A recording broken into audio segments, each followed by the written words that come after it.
अस्सलाम वालेकुम, आप देख रहे हैं खरा सच। मेरा नाम मुबशर लुकमान है और आज का ये प्रोग्राम रिकॉर्डेड चल रहा है। ये तकरीबन हमें 3 घंटे पहले रिकॉर्ड करना पड़ा है। मैं इसलिए आपको बताऊं कि उसकी एक वजह है कि एम्परा का एक टूर्नामेंट हो रहा है। प्रोड्यूसर्स जो हैं जितने मुख्तलिफ चैनल्स के और प्रोड्यूसर्स और प्रोडक्शन टीमें हैं, चैनल्स के आपस में क्रिकेट टूर्नामेंट हो रहा है, नाइट क्रिकेट का। और अभी तक सूरत हाल ये है कि चैनल 24 की टीम ने छक्के छुड़ा दिए हैं सबके, और इतना कुट्टा है कि मुख्तलिफ टीमों से तो सिसकियों की और आहों की आवाज़ें आना शुरू हो गई हैं। ख़ास तौर पे कल जिस तरह से जियो को मारा इन्होंने, वो बज़ाते खुद एक तारीख का हिस्सा। मैं वो कोशिश करूँगा कि उस मैच के क्लिप्स जो हैं वो चैनल पे दिखाए जाएँ, क्योंकि पता चले लोगों को कि जियो को, एक्सप्रेस को, इन टीमों को किस तरह से मारा। आज उनका फाइनल मैच हो रहा है जिस वक्त आप ये देख रहे हैं। तो इसलिए अगर मेरी कोई ख़बर इसमें एक गलत हो सकती है, या गलत तो नहीं लेकिन इनकम्प्लीट हो सकती है, तो उसको प्लीज़ माइंड ना करिएगा। मुझे अभी ये नहीं पता कि आज रात को रुयत हिलाल कमेटी और मस्जिद कासिम खान में जो दंगल है उसका नतीजा क्या होना है। उम्मीद तो ये है कि दोनों को चांद नज़र आ जाएगा, और अगर ऐसा हो गया तो ये कुदरती तौर पे 17 साल के बाद पाकिस्तान में एक ऐसा रमज़ान शुरू होगा जो इंशाअल्लाह खैबर से कराची तक जो है वो एक होगा। वरना मुफ्ती मुनीबर रहमान साहब भी बड़े अनप्रडिक्टेबल हैं, सिर्फ पोपल ज़ई साहब अनप्रडिक्टेबल नहीं है, तो होने को कुछ भी हो सकता है। लेकिन आज अगर चांद की पहली तारीख हुई, आज अगर रमज़ान शुरू हो गया तो आप सबको मुबारक। कल शुरू हुआ तो कल मुबारक। लेकिन सबसे बड़ी ख़बर यह है कि चैनल 24 जो है पहले रमज़ान से HD होने जा रहा है। ये पाकिस्तान का दूसरा चैनल होगा गालिबन कि जो हाई डेफिनेशन में डिजिटल ट्रांसमिशन अपनी शुरू करने लगा है। ये 24 की एक बहुत बड़ी अचीवमेंट है बहुत थोड़े अरसे में, और यानी अभी ये दूसरे चैनल्स के मुकाबले में नौवारिद है और इसको कुछ ज़्यादा वक्त नहीं हुआ आए हुए। लेकिन जिस तरह से चैनल 24 अपनी सेल्फ़ इम्प्रूवमेंट कर रहा है, तरक्की कर रहा है, इसकी तमाम मैनेजमेंट और इसकी टीम जो है वो काबिल तहसीन है।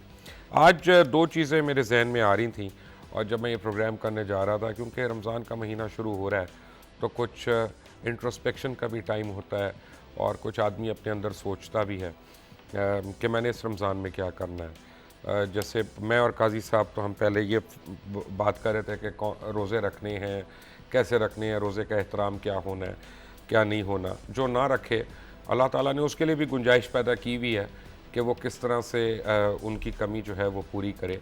अगर कोई बीमारी की वजह से, सफ़र की वजह से, किसी और वजह से किसी का रह जाते। लेकिन मैं देख रहा था आज दोबारा सोशल मीडिया पे वो तस्वीरें आ रही थी मियाँ नवाज़ शरीफ की कि वो हस्पताल में ज़ेर इलाज हैं खालिद स्ट्रीट में। अल्लाह ताला उनको सेहत दे, अल्लाह ताला हर बीमार को शिफा याब करे। मैं किसी की बीमारी से मैं नहीं खुश हो सकता, ना कोई जी शऊर आदमी खुश हो सकता है। लेकिन मैं ये देख रहा था ये क्लिनिक है, ये हॉस्पिटल नहीं है, ये क्लिनिक है, और इसमें भी जो मशीनों का इंतज़ाम है, सफाई का इंतज़ाम है, मैं उसको देख रहा था। कार्डियोलॉजी का ट्रीटमेंट है मियाँ साहब का, बकौल उनके और उनके अहल खाना के ओपन हार्ट सर्जरी है। चले मान लेते हैं उनकी बात, अल्लाह ताला उनको ओपन हार्ट सर्जरी वो उससे भी शिफा याब करे। लेकिन 4-5 दिन पहले, पिछले हफ्ते, पंजाब इंस्टीट्यूट ऑफ कार्डियोलॉजी में क्या हो रहा था, मैं आपको वो दिखा देता हूँ। आपने ये वार्ड भी देखा हाले स्ट्रीट का, और हाले क्लिनिक का जो हाले स्ट्रीट पे वाक़ है लंदन में, और ये पंजाब इंस्टीट्यूट ऑफ कार्डियोलॉजी का मैं हाल आपको दिखा रहा हूँ आपकी स्क्रीन पे इस वक्त। आप ये देखें कि यहाँ पे मरीज़ों का कोई पूछने वाला नहीं है, और एक एक बिस्तरे पे 2-2, 3-3 मरीज़ हैं, और जानवरों की तरह वो यहाँ पे पड़े हुए हैं, और कोई पुरसान हाल नहीं है। डॉक्टर्स बेचारे करें तो क्या करें, उनके पास अद्वियात नहीं है, उनके पास डील करने के लिए इक्विपमेंट नहीं है, उनके पास तो बिस्तरे नहीं है।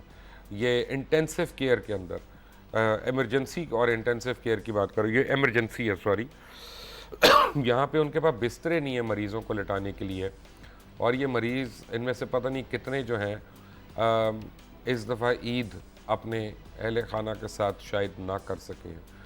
मियाँ नवाज़ शरीफ साहब, ये मकाफ़ात अमल तो है ही कि आप जो है अपना इलाज कहाँ करा रहे हैं, और पाकिस्तान में आपने मोर और लेस 3 दहाइयाँ हुकूमत की है, और एक भी हस्पताल ऐसा नहीं है कि जहाँ पे आपका चेकअप हो सके। इलाज तो दूर की बात है, आपके तो पेट में गैस होती है तो आप इलाज कराने बाहर चले जाते हैं। और दुख की बात यह है कि जो शरीफ सिटी मेडिकल सिटी कॉम्प्लेक्स है, जिसका इतना वावेला है, इतना उसका रौला है, और जो इत्तफाक हॉस्पिटल है जो अब बकौल आपका बनाया हुआ state of the art hospital है, वहाँ भी इस काबिल नहीं है, और आपको अपनी ही डॉक्टर्स पे एतमाद नहीं है कि आप वहाँ पे अपना चेकअप करा सकें। बहरहाल क्या कह सकते हैं। और मैं आपके ऊपर कोई एतराज़ नहीं है मुझे मियाँ साहब, आपके ऊपर मुझे कोई दुख नहीं है। दुख मुझे उन पाकिस्तानियों के ऊपर है कि जो यहाँ पे बकरे काट रहे हैं, जो यहाँ पे आपके लिए उठा के हाथ उठा के इज्तिमाई दुआएं मांग रहे हैं। यानी ये ड्रामे कब ख़त्म होंगे कि हम उस शख्स के लिए दुआ मांग रहे हैं कि जो हमारे माँ बाप को, बहन भाइयों को इस तरह अस्पतालों में भेड़ बकरियों की तरह डील करके उनको मरने दे, और ख़ुद वो अपने पेट की गैस का इलाज कराने जो हार्ले स्ट्रीट पर जाके इस तरह की सहूलियात जो है वो टैक्स पेयर के खर्चे के ऊपर उठाए, और जब उसके नाम की ऑफशोर कंपनियां भी निकल आएँ तो कहे कि मेरे बच्चों की हैं, उसके बच्चे आपस में कहें कि ये मेरी नहीं है, ये फ़लाँ की है, फ़लाँ का, मेरे पास तो घर भी नहीं है, और एंड में पता चले कि पूरे का पूरा घर जो है वो झूठ बोल रहा है। ऐसे में इंसान पाकिस्तानी कौम के ऊपर जो है वो सिर्फ रो सकता है कि ये उसके लिए बकरे काट रहे हैं। और by the way Parvez Rashid साहब, बेहतर होता कि बकरे तो बड़ी उम्र के आप कम कुर्बान कर देते। जो आपने जो टेडी बकरे लिए थे सदक़े के लिए, खुदा के लिए, ये ज़ेब देता है कि आपके लेवल पे, आपकी इनकम वाले को, इतने लोगों को आप वो छोटे सस्ते वाले बकरे ढूंढें। क्या आपको मियाँ साहब की ज़िंदगी के लिए फुल साइज़ बकरा नहीं कर सकते थे? खैर एनीवे, दूसरा तकरीबन 1 साल और 10 दिन के बाद एग्जैक्ट और बोल के साथ जो नाइंसाफ़ी हुई, उसका इजाला कल रात को कुछ इजाला हुआ, लेकिन वो इस तरह से कि ना होने के बराबर है। और जो उनके साथ ज़्यादतियाँ हुई वो तो तफसील से मैं आपको मुख्तलिफ़ प्रोग्राम्स में बताता रहा हूँ, और सोशल मीडिया के ऊपर भी। लेकिन आज जो मैं आपको चीज़ दिखाने जा रहा हूँ वो चौधरी निसार्स के लिए, मिनिस्टर ऑफ इंटीरियर के लिए भी एक शॉकिंग न्यूज़ होगी और एक आई ओपनर होगी कि जो बात मैं उनको कह रहा था पहले दिन जब मैंने कही थी टेलीविज़न के ऊपर उनको एड्रेस करके, कि उनके नीचे कितने चोर, डाकू, डकैत जो हैं अपना पाकिस्तान और पाकिस्तानियों का गोश्त नोचने वाले जानवर नुमा लोग जो गरीबों का गोश्त चूसते हैं, वह खून चूसते हैं, उनका गोश्त खाते हैं, किस तरह से मैं आपको भी दिखाऊंगा। पैमरा प्लीज़ नोटिस लेने की ज़रूरत नहीं, क्योंकि अभी मैंने पूरी बात नहीं की। जब मैं बात करूंगा तो फिर आपको भी समझ आएगी। और अगले चंद दिनों में इंशाल्लाह मुझे पैमरा के ऊपर भी करना है, क्योंकि ये जो है खुद से अपने अंदर होने वाली गलतियों का इजाला करते नहीं हैं, और चैनल्स को अपनी मर्ज़ी के मुताबिक पता नहीं किसके कहने पे फाइन्स करते रहते हैं। बट काजी सईद साहब हैं यहाँ पे, आपका बहुत बहुत शुक्रिया। आप हमेशा हमारे प्रोग्राम में आके उसकी वैल्यू बढ़ाते हैं। फ़रा अरशद साहिबा हैं। फ़रा अरशद साहिबा की बड़ी दुखी कहानी है, और अगर मरीम नवाज़ आज आप ये प्रोग्राम देख रही हैं तो एक तरफ आप ट्वीट्स कर रही थी, अपने वालिद की सेहतयाबी के लिए दुआएं कर रही थी, और पाकिस्तान में सिर्फ एक आदमी है जिसको आपसे ज़्यादा दुख और तकलीफ़ थी मियाँ साहब की बीमारी की, वो परवेज़ रशीद साहब थे। क्योंकि आपने तो 3.5 घंटे लगाए, 4 घंटे लगाए ऑपरेशन को, उन्होंने 1.5 घंटे में बता दिया कामयाब हो गया। तो ये जो ट्वीट्स का और ट्विटर पे आप दोनों का आपस का मुकाबला था, ये फ़र्त जज्बात और फ़र्त मोहब्बत से था। लेकिन इनकी वालदा का हाल ज़ार ज़रा सुने, शेख जायद हॉस्पिटल में जो हुआ। जी फ़रा बीबी। मेरी फूफो थी, परवीन उनका नाम था। फूफो कहने के लिए रिश्ता हमारा था, लेकिन क्योंकि मेरी वालदा से ज़्यादा उन्होंने किया, हमें बचपन से मैं पाला, तो इसलिए हमारे लिए उनकी मैंने इसलिए वालदा का बिल्कुल, क्योंकि वालदा से भी ज़्यादा थी वो। क्योंकि वो जो थी अस्पताल में क्या हुआ? अस्पताल में ये हुआ कि हम जब उनको लेके गए हैं तो वहाँ पे उनके हिप बोन का हमने ऑलरेडी उनके जब ये कौन से हॉस्पिटल की बात? शेख ज़ैद की बात है, लाहौर में। जी लाहौर में। एक दिन पहले वो घर के अंदर ही वो गिर गई थी, और वहाँ से हमने उनको प्राइवेट हॉस्पिटल लेके गए। वह हमने उनका जिस वक्त एक्सरे करवाए हैं, और एक्सरे में उन्होंने कहा जी कि हिप बोन का फ्रैक्चर है। उनके चेहरे के ऊपर भी चोटें थीं, वहाँ से हम उनको हम पहले एक सर्जन के पास लेके गए, हमने उनसे कंसल्ट किया, एनेस्थीसिया वाले से कंसल्ट किया, उन्होंने कुछ हमें टेस्ट दिए कि आप वो टेस्ट करवा के लेके आइए नेक्स्ट डे। वो लेके हम मसूद हॉस्पिटल गए। वहाँ पे जिस वक्त हम रात के 10 बजे पहुँचे हैं तो उन्होंने कहा जी कि एक्सरे डिपार्टमेंट बंद हो चुका हुआ है, यहाँ पे कोई नहीं है और आप नेक्स्ट डे करवाइए। वहाँ से लेके हम उनको घर आ गए और ये 28 तारीख की बात है, 27 को गिरी थी, 28 मई में को जिस वक्त हम इनको लेके गए हैं शेख ज़ैद डॉक्टर परवेज़ के पास ऑर्थोपेडिक के, हम उनको दिखाने के लिए लेके गए थे। तकरीबन 12:30 पौने 1 बजे का दोपहर। मुझे ज़रा छोटा करके बताएं, इतनी तफसील नहीं हम जी, सुन सकते जब कि किस टाइम पे गए, क्या जब हुआ? हम वहाँ गए हैं उन्होंने देखा, उन्होंने कहा है कि आप इनको एडमिट कर लें, क्योंकि उसके बाद उन्होंने फ़ौरन ही उन्होंने मेक श्योर किया कि हमें कमरा मिल जाए। वहाँ पे उन्होंने हमें कमरे में किया वहाँ पे, लेकिन कमरा मुनासिब नहीं था क्योंकि सांस की मरीज़ा थी, उनको वहाँ जो कमरा आप मुझे प्रॉब्लम्स बता दें, सिर्फ बाकी डिटेल्स छोड़ दें। कि वहाँ पे उनको किसी ने उनको ना फर्स्ट एड दी, ना प्रॉपर तरीके से उनको देखा गया। उसके बाद हमें ये कह दिया गया कि इनको हम देखेंगे कि 2 दिन हम रखेंगे, हफ्ता और इतवार को, अगर ये फिट हुई मेडिकली तो पीर वाले दिन हम इनका ऑपरेशन कर देंगे। जिसके मुताबिक उन्होंने कार्डियोलॉजी वाले से, डॉक्टर सबूर से उन्होंने उनकी ईको की और उनकी रिपोर्ट ली, उनके मुताबिक वो फिट थी, उनका हार्ट ठीक था, काम कर रहा। उन्होंने उसके बाद पीर वाले दिन का ऑपरेशन कर दिया। ऑपरेशन करते ही थोड़ी देर के बाद ही उनको रिकवरी रूम में लेके आए। रिकवरी रूम में लाने के कोई 15-20 मिनट के बाद ही हमें बग़ैर इन्फॉर्म किए और उन्होंने उनको आईसीयू में किसी दूसरी बिल्डिंग में शिफ्ट किया। और वहाँ पे जब हम वहाँ से ढूंढती हुई मैं गई कि वो कहाँ पे हैं, तो उन्होंने कहा जी कि ये दवाइयाँ लेके आए और इनकी तबीयत ख़राब हो रही है। और 1 घंटे के बाद उन्होंने कहा जी कि इनको हम वेंटिलेटर पर डालेंगे। ऑपरेशन से पहले मैं कंसेंट फॉर्म साइन नहीं कर रही थी क्योंकि वहाँ हमारा थोड़ा सा कंसर्न था उनके एनेस्थीसिया के रेफरेंस से कि उनको जनरल एनेस्थीसिया उनको नहीं दिया जा सकता था क्योंकि उनको सांस की तकलीफ़ थी। उन्होंने नर्सों ने ही उसके ऊपर डिसाइड करके उसके ऊपर जनरल से काट के, उन्होंने रीजनल लिखा हुआ था तो उन्होंने जनरल काट दिया। मैंने उस पर भी एतराज़ किया, मैंने साइन नहीं किया।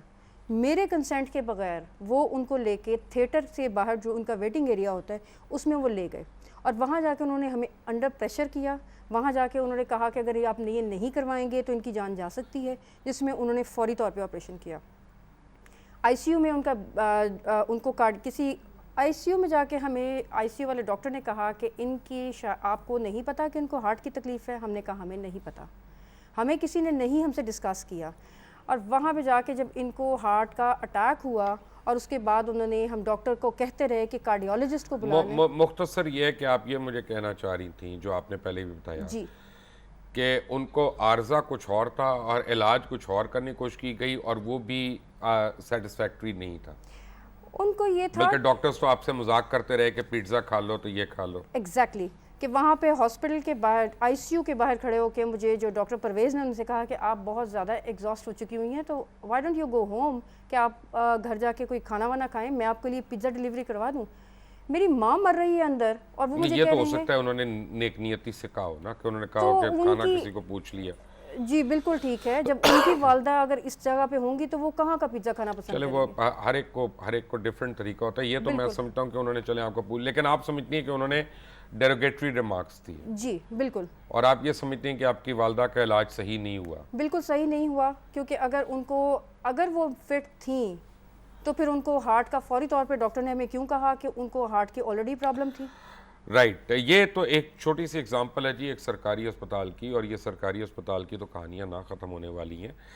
लेकिन काजी सईद साहब, मेरे पास बहुत सी खबरें आ रही हैं, बहुत सी रिपोर्टें आ रही हैं, हम उसकी तहकीक कर रहे हैं कि हमीद लतीफ़ जो है प्राइवेट हॉस्पिटल जो है और लाहौर में, इसने एक कसाई खाना खोला हुआ है और मुख्तलिफ़ बीमारियों के वो ट्रीटमेंट्स करते रहते हैं।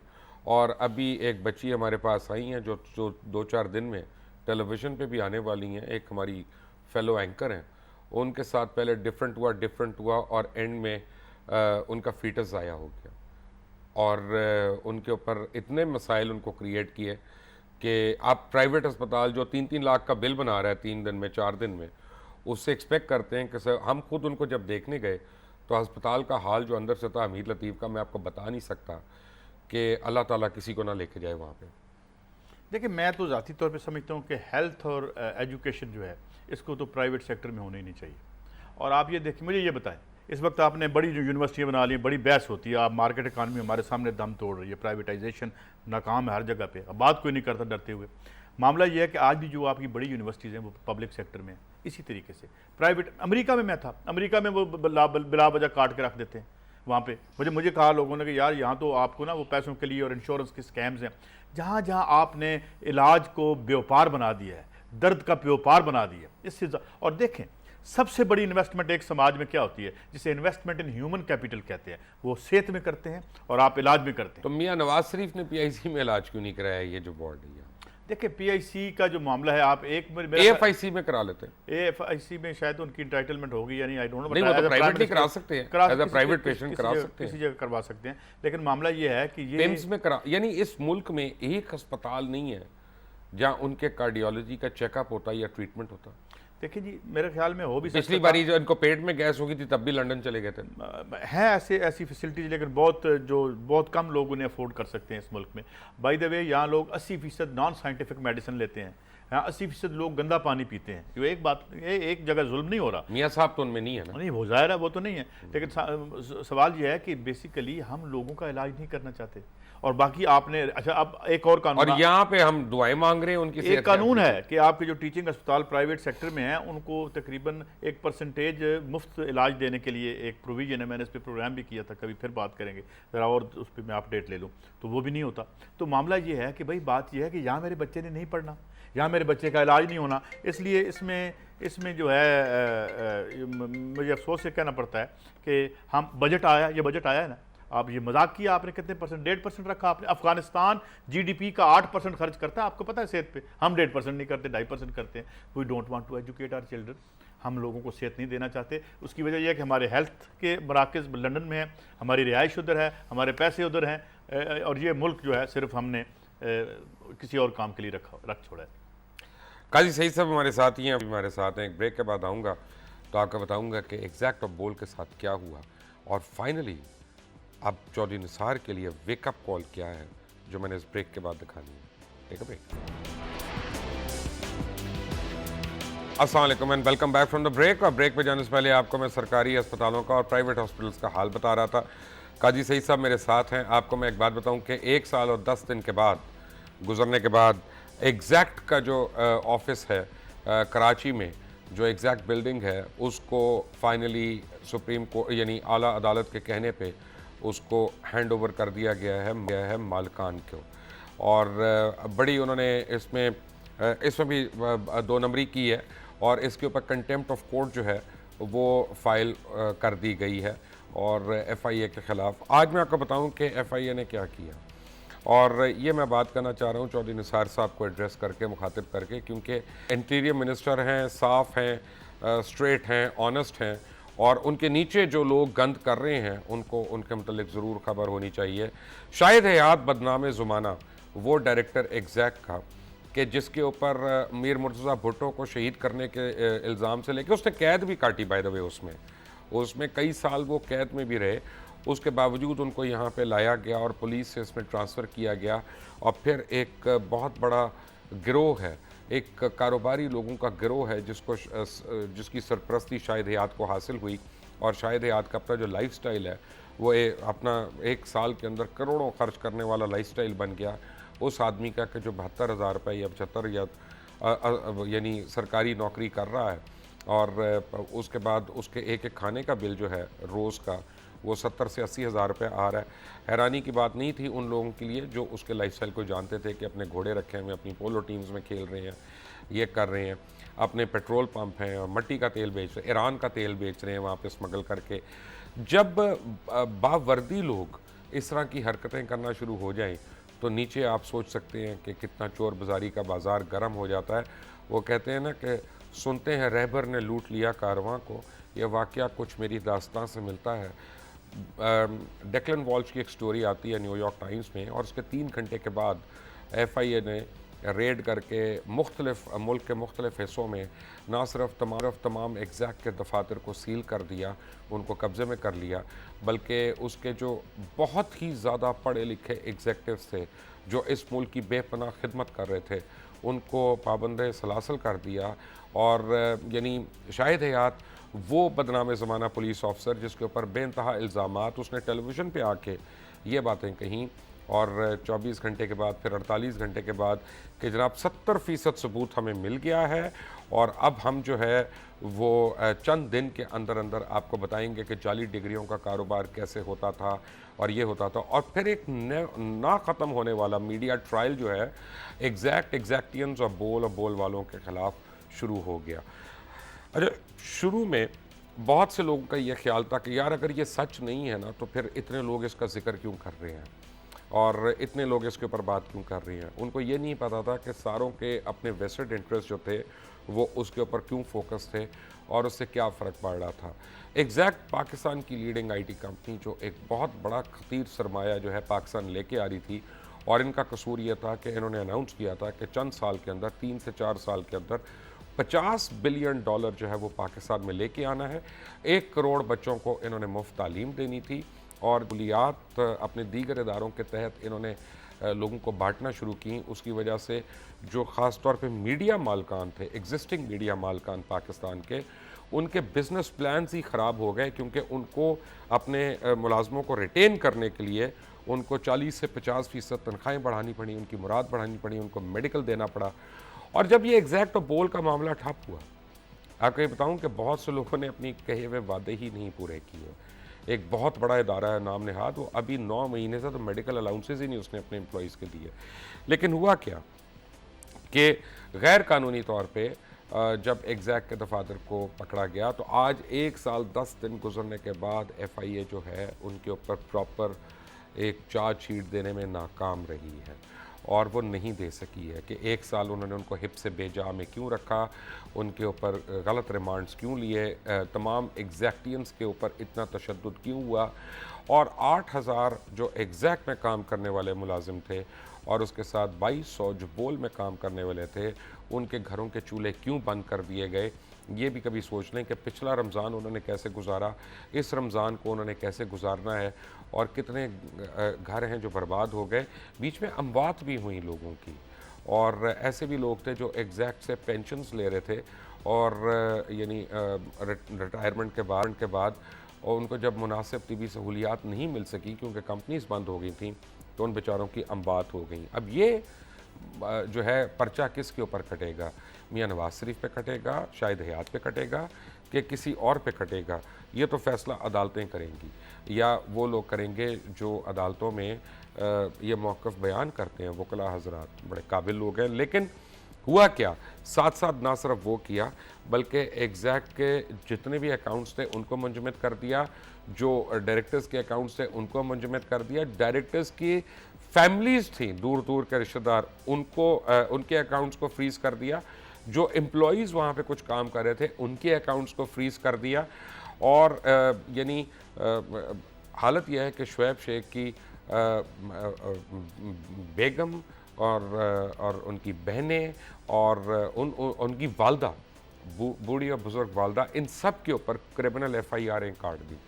तो ये वो ख़वातीन जिन्होंने सारी उम्र सिर्फ घर में बैठी और उन्होंने घर से एग्जैक्ट का दफ्तर शायद अंदर से पूरा ना देखा हो, उनके ऊपर FIRs काट के उनको हिरासा करने की कोशिश की गई। कई दफ़ा ऐसा हुआ कि FIA जो है दीवारें टाप के घर के अंदर गई, बच्चों को उन्होंने वहाँ पे हरास किया, किसी का वाईफाई उठा रहे हैं, किसी का फ़ोन उठा रहे हैं, किसी का कुछ छीन रहे हैं, और जितना वो तय कर सकते थे और फंडामेंटल राइट्स को रोन सकते थे वो किया। लेकिन जो दुख की बात है वो ये है, और मैं अलल ऐलान इस बात को कह रहा हूँ कि तकरीबन 16 के करीब जजेस चेंज हो गए बीच में केसेस के अंदर, पता नहीं कितने वकला चेंज हुए मुझे नहीं पता।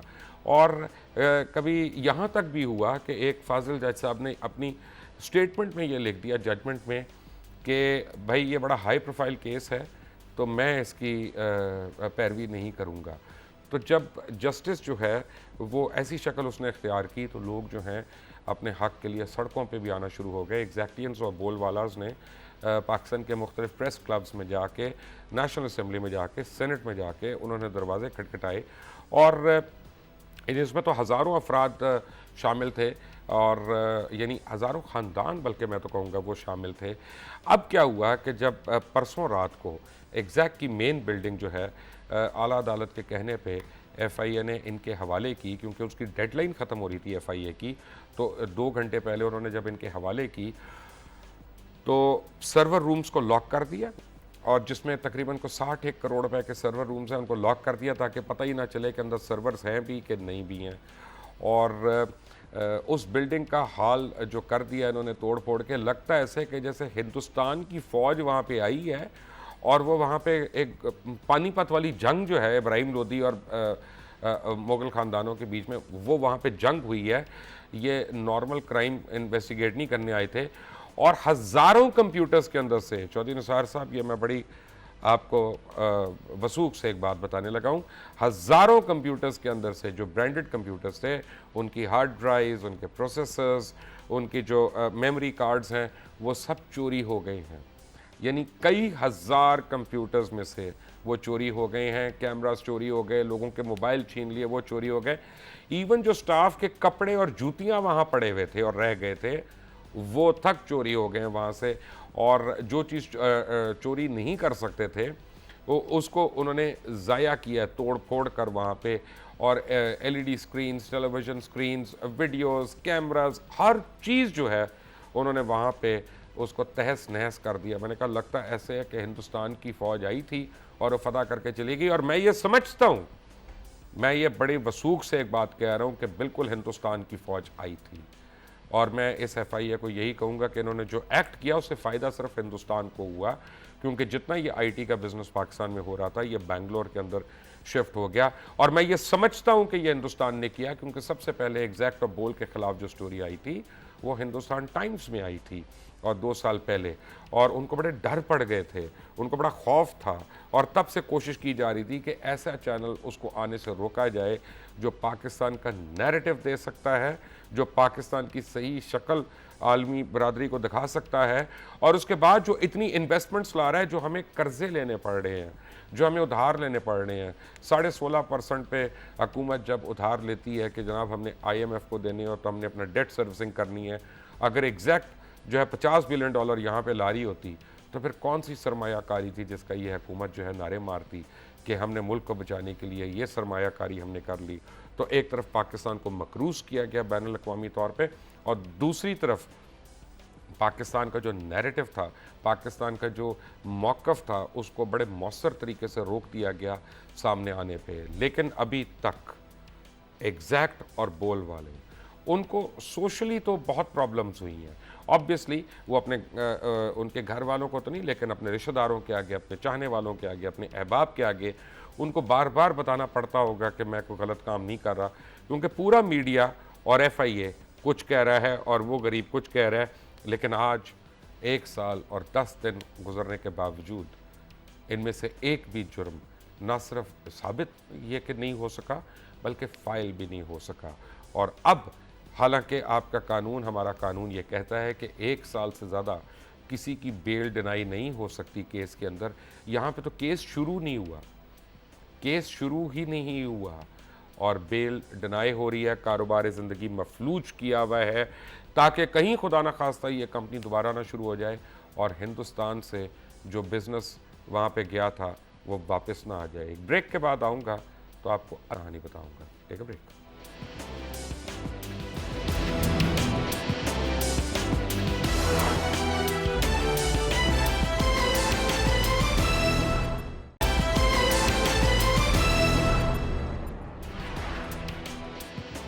Welcome back from the break. और अगर आप देखें तो एग्जैक्ट और मियां नवाज शरीफ में बड़ी मुमासलत है। एग्जैक्ट के ऊपर इल्ज़ाम लगा कि उन्होंने जो है मनी लॉन्ड्रिंग की है। मियां नवाज शरीफ के ऊपर इल्ज़ाम लगा और उनके ख़ानदान के ऊपर इल्ज़ाम लगा कि उन्होंने मनी लॉन्ड्रिंग की है। दोनों में एक फ़र्क था, लेकिन एक फ़र्क यह था कि एग्जैक्ट के ऊपर ये इल्ज़ाम लगा कि वो अमेरिका से पैसा उठा के पाकिस्तान में ले आए हैं ज़र मुबादले में, और मियां नवाज शरीफ पे ये इल्ज़ाम लगा कि उन्होंने पाकिस्तान का पैसा जो है वो मनी लॉन्ड्रिंग करके जुराबों में डाल के और पता नहीं किस किस के थ्रू वो बैरून मुल्क पहुँचा दिया। ऑफशोर अकाउंट्स हुए, फिर उससे पहले स्विस अकाउंट्स भी हैं, ये सब कुछ है।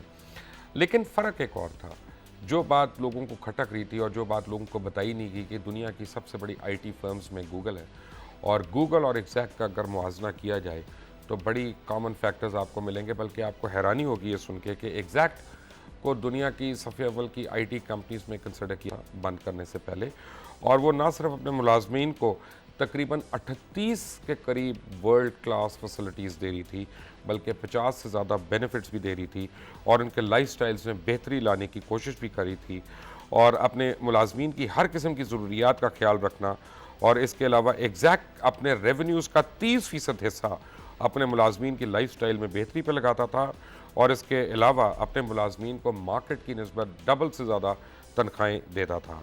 और यही बोल के साथ हुआ कि जब बोल आ रहा था तो मार्केट में प्रिवेलिंग जो तनख्वाह थी उससे 2.5 गुना ज़्यादा जब लोगों को तनख्वाहें ऑफ़र हुई तो सारे मीडिया को प्रॉब्लम पड़ गई और सारों में खलबली मच गई। एग्जैक्ट की जानिब से दी जानी सहूलियात अगर उनको गूगल से कंपैरिजन में करूं, गूगल कितना बड़ा नाम है, आप और हम डेली यूज़ करते हैं, तो उन सहूलियात में जो कॉमन फैक्टर्स थे उनमें दफ्तर के अंदर मौजूद gyms, indoor games, libraries, cinema, 5 star cafeterias, बोल कैफ़े, दफ्तर में मौजूद clinics, salons, swimming pools, ATM, नमाज पढ़ने की सहूलियात, वज़ू खाने और आउटडोर फैसिलिटीज़ दी जाती थी मुलाजमीन के लिए। यॉट्स थी, उनके लिए स्पीड बोट्स थी, उनके लिए बीच हट्स थे, उनकी फैमिलीज़ के लिए वेकेशंस थी, उनकी फैमिलीज़ के लिए मुख्तलिफ क्लब्स की मेंबरशिप्स थी। इसके अलावा जो इम्पॉर्टेंट था, हेल्थ इंश्योरेंस जो मुलाजमों को दी जा रही थी, और ख़ास तौर पे लाइफ इंश्योरेंस, कि किसी मुलाजिम की अगर डेथ हो गई तो गूगल जो है उसकी निस तनख्वाह जो है 10 साल तक देता है, एग्जैक्ट उसकी पूरी तनख्वाह ताहाल उनको दे रहा था, और यानी उसमें सालों की कैद कोई नहीं थी। और इसके अलावा कि ये वो वाहिद कंपनी थी पाकिस्तान की कि ना सिर्फ मुलाजमीन को बल्कि उनके पूरे अहल खाना को कंप्लीट मेडिकल और हेल्थ कवरेज दे रही थी। एग्जैक्ट और बोल एक बहुत बड़ी सैड स्टोरी है, और बात यह है कि यानी मियां नवाज शरीफ जो हैं, फिर असूलन उनको भी शुएब शेख और वकास अतीक की तरह, और जो 14 एग्जैक्टियंस इस वक्त कराची सेंट्रल जेल में हैं, उनकी तरह हथकड़ियाँ लगा के खींच के डाल देना चाहिए, और फिर हम प्रूफ करते रहेंगे 1 साल क्या चार्जेस है क्या नहीं है, और उनका सब कुछ दफ्तर बंद कर लें, उनके घर बंद कर लें, उनके अकाउंट्स बंद कर लें, हमसायों के अकाउंट्स भी बंद कर लें, तभी इंसाफ होगा ना। वरना यहाँ पे तो वो कहते हैं TORs बना लें, क्या मजाक है ये। नहीं, इसमें देखें कि आपको मैं एक और फिक्र देता हूँ। देखिए, यहाँ जुर्म बाहर से पैसा अंदर लाना है, अंदर से बाहर ले जाना नहीं। आपके अपने नैब के सिंध के चीफ कहते हैं 133 मिलियन डॉलर डेली चोरी होता है, यहाँ से लीगली बाहर जाता है। इसको 365 से ज़रब दें, ये 48 बिलियन डॉलर बनता है। स्टैगरिंग अमाउंट है ये, तकरीबन मेरे ख्याल में almost quarter of your GDP बन जाता है। फिर इसके बाद आप जो बाहर से $1 कर्जे का मंगाते हैं, कर्जे की सूरत में या इमदाद की सूरत में, इस मुल्क के अवाम उसके बदले में $14 से $20 अपने स्वेट एंड ब्लड से पे करते हैं। अब मसला क्या है? मसला समझने का ये है, इस मुल्क यहाँ पे मुद्दई कौन था? कोई भी नहीं ना, वो कोई भी नहीं। डेक्लन वॉश तो मुद्दई नहीं है, उसने एक स्टोरी छाप दी। अब उसको वेरीफाई करें या ना करें, अब कोई या तो अब जो विक्टिम है वो FIA तो नहीं है। अब मैं FIA से एक और बात पूछता हूँ। कल परसों डॉन में छपा है कि जो इलीगल हाइड्रेंट्स जो हैं वो 50 अरब रुपए के लोगों को टीका लगा रहे हैं कराची में। कुछ हुआ? कुछ नहीं हुआ। और बेशुमार केसेस पड़े। सुप्रीम कोर्ट ने अभी कितने 250 केसेस थे जो मंगाए, उस पर कोई बात हुई नहीं हुई।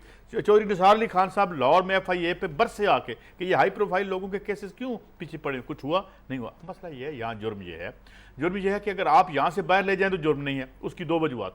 दूसरी बात ये कि तकरीबन $1 ट्रिलियन ये जो आपको पता है पैसे पड़े हुए हैं ये जो ऑफशोर अकाउंट्स में, एक अंदाजे के मुताबिक इसमें आधी दौलत वो है जो हम गरीब मुल्कों से चुराई गई है, जो यहाँ के हुक्मरानों ने चुराई है, और यहाँ के जो मल्टीनेशनल्स हैं और उन्हें जो कानून आप टेडी बकरे सदके देते रहे उनके लिए, वो देते रहेंगे हम। उसकी वजह यह है कि आगे से इन्होंने रखे हुए हैं ना। देखें, बात यह है कि ये कोई यहाँ ये कोई है, ये तो ज़ाती मुलाजिम है बेसिकली। अगर आप देखें, मुझे ये बताएं कि केस जो है वो PM साहब पे नहीं है जी, PM साहब के बच्चों पे। पूरी कैबिनेट जाके उनके बच्चों की वजाहत करी है। भाई, are you know of their business practices? क्या आपके इल्म में था कि पैसा यहाँ कमाया गया, यहाँ पे उसका टैक्स अदा हुआ, और यहाँ से बाहर कितने वसूख से आके वो कहते हैं कि जनाब ये बिल्कुल ठीक है। और हम जब ये कहते हैं कि जी बिल्कुल ठीक होगा, आप इस तरह करें। दुनिया में सबसे आसान काम है आज की दुनिया में कि जो मनी ट्रेल है उसको उसकी जो प्रिंट आउट लगाएं, निकाल के हमारे मुंह पे मारें और फिर यहाँ 10 साल और हुकूमत करते रहें, कौन आपको पूछेगा? कोई बात ही नहीं हो रही। तो इशू ये है कि एग्जैक्ट का जो जुर्म था वो ये था कि वो पैसे शायद बाहर से अंदर ला रही थी। यहाँ ये रवायत नहीं है, यहाँ से पैसे बाहर जाने की रवायत है। और यही वजह है कि ना ये जो अस्पतालों की बात आप कर रहे हैं, ये जो आप एजुकेशन की बात कर रहे हैं, ये वो पैसा है जो हम पे खर्च होना था, ये वो पैसा है जो हम पे खर्च होना चाहिए, हेल्थ पे होना चाहिए, एजुकेशन पे होना चाहिए, वो नहीं हो रहा। हम एक ऐसी, मैं एक मिसाल देता हूँ, ये मैशत एक ऐसी भैंस की तरह है जिसका चारा 200 मिलियन लोग इकट्ठा करते हैं, ये शाम को उसका दूध निकालते हैं और लेके ऑफशोर बैंकों में चले जाते हैं। दिस इज़ हैपनिंग, और ये इम्प्यूनिटी के साथ ये कर रहे हैं। अभी तक इनको कोई पकड़ने वाला नहीं। इसकी वजह ये है कि यहाँ पे कोई सियासी तहरीक नहीं है। जो सियासी तहरीकें थीं वो भी जो है अपॉर्चुनिज्म में चली गई हैं बुरी तरीके से। और जो इदारों से उम्मीदें हमें लगानी नहीं चाहिए। इदारों ने क्या करना है यहाँ पे आके, तो ये इट्स वेरी अनफॉर्चुनेट। लेकिन मैं नहीं समझता कि तारीख इस तरह मरेगी या बांध रहेगी हमेशा के लिए। लोग उठेंगे, लोग अपने राइट्स के लिए उठेंगे और किसी वक्त भी उठ सकते हैं, और वही हमारी उम्मीद है, और हमें किसी से उम्मीद नहीं है। आपको पता है कि पाकिस्तान की तारीख में, मैं बड़े वसूख से आपको बता रहा हूँ कई साहब, पाकिस्तान की तारीख में एग्जैक्ट और बोल के साथ जो हुआ उससे ज़्यादा बदतरीन मिसाल कोई मौजूद नहीं है विक्टिमाइजेशन की। यार देखें ना, आप इतनी तारीख को जानते हैं, यहाँ जुडिशल मर्डर नहीं हो गया भुट्टो का, यहाँ क्या नहीं हुआ? देखें आप, या तो इस्टेब्लिशमेंट की गोद में बैठ जाएं, फिर आप ठीक है, या आप तो उनके ऊपर तो इल्जाम लगा ना कि वो एस्टेब्लिशमेंट के हैं, नहीं, उसके बावजूद उनको ये भुगतना पड़ा। मैं ये कह रहा हूँ कि भाई उनके ऊपर तो इल्जाम ही ये लग रहा था पहले, जो हिंदुस्तान टाइम्स ने लगाया था। जजेस जो थे, इवन जजेस तो जिन्होंने उसमें वो कॉन्विक्ट उन्हें सजा दी थी, वो खुद कहते रहे। दुराब पटेल साहब से तो मैं मिला हूँ जब जिनका डिसेंटिंग नोट था बाय द वे, और वो जो फौत हुए रिसेंटली, क्या नाम है, नसीम हसन शाह साहब, उनकी स्टेटमेंट आपके सामने है। तो यहाँ पे माइट इज़ राइट है। देख रहे हैं हुजूर, कानून की एक तारीफ किसी ने की थी आज से हज़ारों साल सैकड़ों बरस पहले, और वो बिल्कुल ठीक थी। It's like a cobweb, ये एक मकड़ी के जाले की तरह है जिसमें कमज़ोर फंस जाता है और ताकतवर उसे फाड़ कर निकल जाता है। राइट आपका मैं एक बात बताऊँ, आप दोनों का बहुत बहुत शुक्रिया आते हुए अनेका यहाँ पे। आपको मैं चलते चलते एक बात बताऊँ कि इंशाल्लाह अल्लाह के घर देर है अंधेर तो नहीं, एग्जैक्ट और बोल वालों को उनका इंसाफ मिलेगा, अल्लाह ताला उन पर रहम करेगा और इस मुल्क और इस कौम की आंखें खुलेंगी। मैं ये साथ जानता हूँ कि अगर 4 कंपनियाँ ऐसी आ जाती और $200 बिलियन इस मुल्क में आ जाता तो रोटी की कीमत 4 आने होती, और हमारे पास 54 और 58 जो है ये इस वक्त सिक्के मौजूद नहीं हैं, वो हमें बनाने पड़ते। तो 4 आने, अगर $200 बिलियन आ जाए, 4 आने की रोटी हो जाए और आपका पेट्रोल जो है 25 रुपये का हो जाए उसकी वजह से, तो लाइफस्टाइल पूरे मुल्क का चेंज हो जाए, आपको दुनिया में किसी से भीख ना मांगनी पड़े। हिंदुस्तान और हिंदू नवाज लोग ये किस तरह बर्दाश्त कर लेते कि ऐसे हो। और मुझे अभी अभी इत्तला मिली है कि रमज़ान का चांद नज़र आ गया है। आप सबको अल्लाह ताला जो है इस रमज़ान की बरकतों से नवाजे, इस मुल्क को नवाजे। और ये कितनी अहसन बात है कि 17 साल के बाद पाकिस्तान भर में एक दिन पे रमज़ान शुरू हो रहा है। अल्लाह करे ईद भी एक हो। एक मैंने चैलेंज करना है चलते चलते, आज दूसरी बार मैं कर रहा हूँ। मैंने ऑफ़र की हुई अपनी सीट यहाँ पे डेक्लन वॉल्श को कि वो मेरे सामने आए और मैं प्रूफ करता हूँ कि उन्होंने गलत स्टोरी छापी, और फिर खुद ही प्रूफ होगा कि FIA ने किसके कहने पे क्या कुछ किया। अल्लाह ताला हम सबको अपनी ईमान में रखे। अल्लाह हाफ़िज़।